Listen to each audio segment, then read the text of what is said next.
An attitude of gratitude.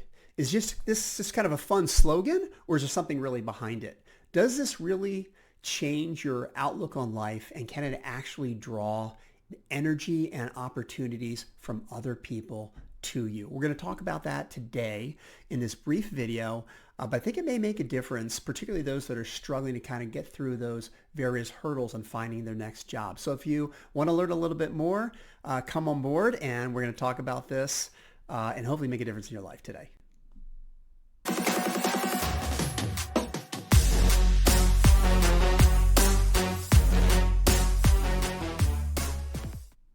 Hi, I'm Tim Tonella, and I am the host for the Dream Job America podcast, where we talk about all things hiring, but specifically strategies, tools, and tactics for finding your next great dream job. Now, today this is going to be a short video, but it's going to be a little bit different because we're not going to focus about job search strategy or tactics. We're going to focus more on what I call a attitude of gratitude or on life that I think can actually draw opportunity and energy into you. Now, a lot of times when I talk to executives who've been looking for a little bit, 2-3 months into it, and they're hitting those roadblocks, it begins to affect them emotionally. I even feel a sense of frustration, anxiety, and negativity. And it's a grueling process. The average time for an exec to find a senior level role, we're talking maybe VP, higher, or C-level, at least on average between 3 and 4 months. In many cases, it can take longer than 6 months.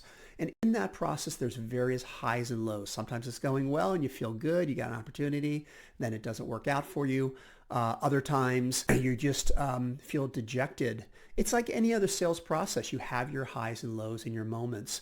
And for many people, they really do struggle emotionally. It can affect your relationship at home, affect you in terms of a sense of anxiety if you're burning through a lot of cash, or you are looking for a role that you used to have a certain level and it's not happening. You start to doubt yourself and say, hey, have I petered out?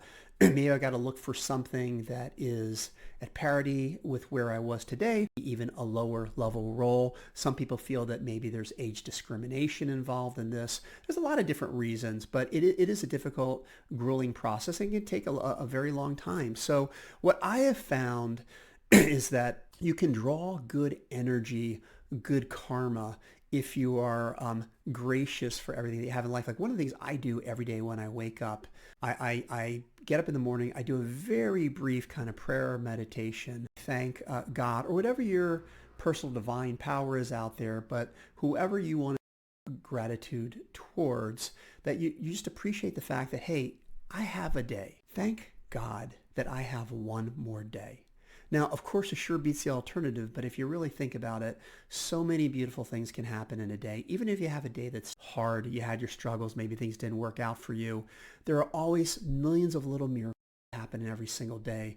Maybe it's a beautiful, smile or hug from your wife. Maybe it's hearing a laugh from your children, talking with a friend, watching a fun YouTube video where you get to learn something new. Just hearing the birds chirp and looking outside and seeing the beautiful weather. So many great things. A good meal, for example, right?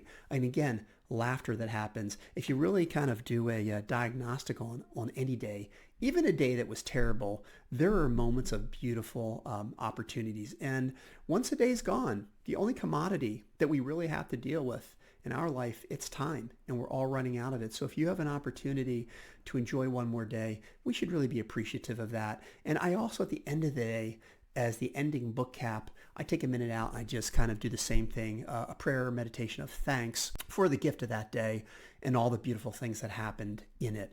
Now, when you start off that way, how can you really have a bad day? Because you know that no matter what happens, some good things are going to happen in that day for you.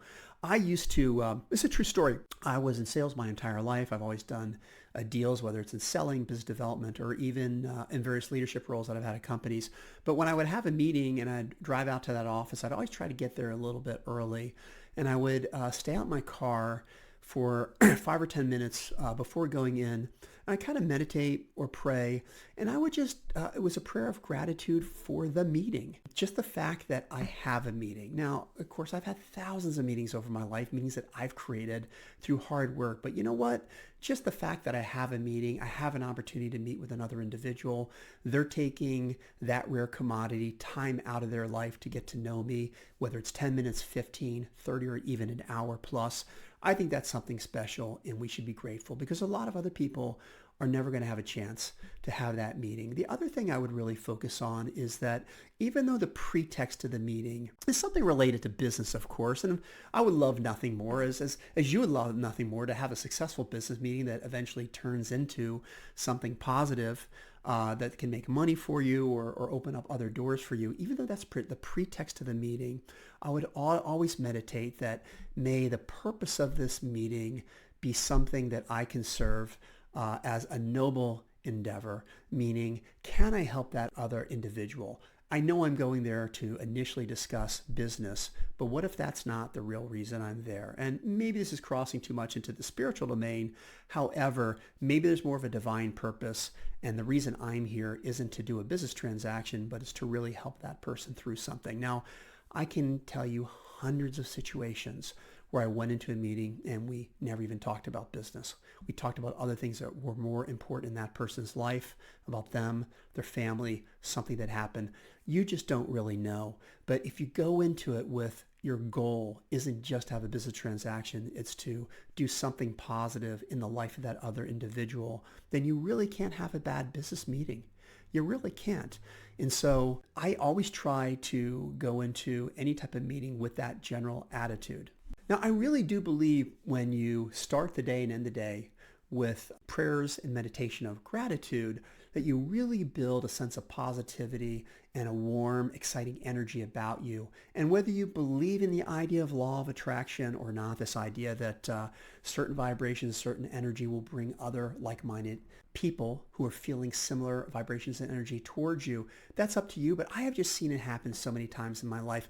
It is funny. And before, someone would poo-poo the concept, you think about it. You're on a Zoom call or you're talking on a phone, and literally in real time, a piece of information is traveling, 3,000, 5,000, 7,000 miles away in real time, and the person on the other side of the world is hearing it as if they're sitting right in front of you. Now, we can accept that blindly. Now, there is a technological reason why that happens, and someone can certainly talk about how bits of information are transmitted at the speed of light over fiber optic cables and how it can reach someone instantaneously at that speed.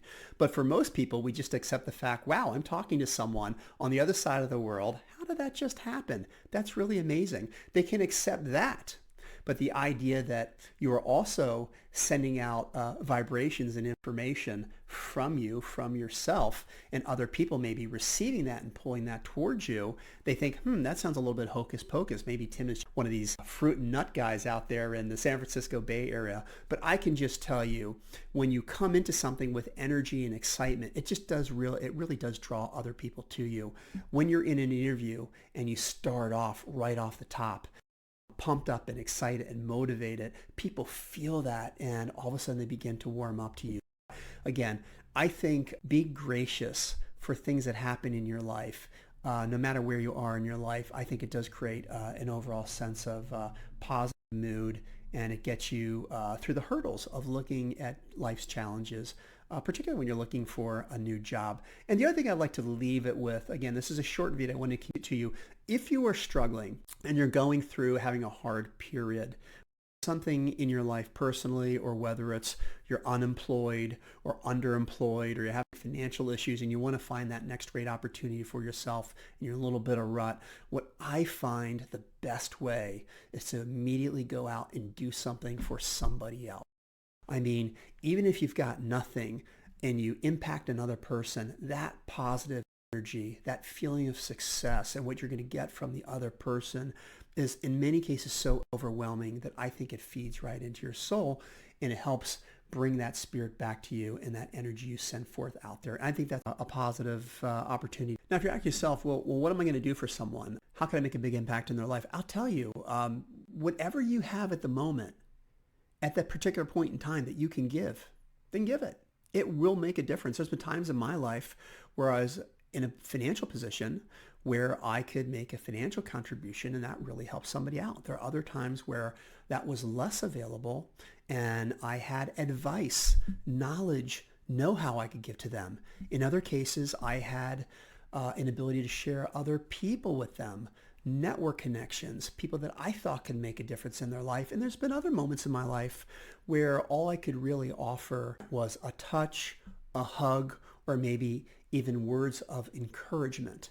But in certain circumstances, the words of encouragement or that hug was 10 times more powerful and motivating to them than if you wrote them a check or connected them with some potential, rainmaker in an industry. So at different points in your life, you always have something to give, and go ahead and give that to somebody else. It's going to make a difference. And I believe it provides an immediate return that's going to translate into positive opportunities for you down the road. So I just wanted to share that with you. Maybe someone's going to get that message today. It's going to hit them in a way that's going to get them excited and motivated them either change their life today or do something different in the life of somebody else. And that's going to translate into good karma. It's going to come back to them. So I hope you like this information. Again, if you liked it, hit the like button. Please subscribe to my channel. Next week, we're going to be back with some more tactical issues about looking for your next great opportunity. But in the interim, I'm out for today. Looking forward to the next videos. Leave a comment, please, if you like what you saw or there's something else you want us to cover down the road, and we'll see you in the weeks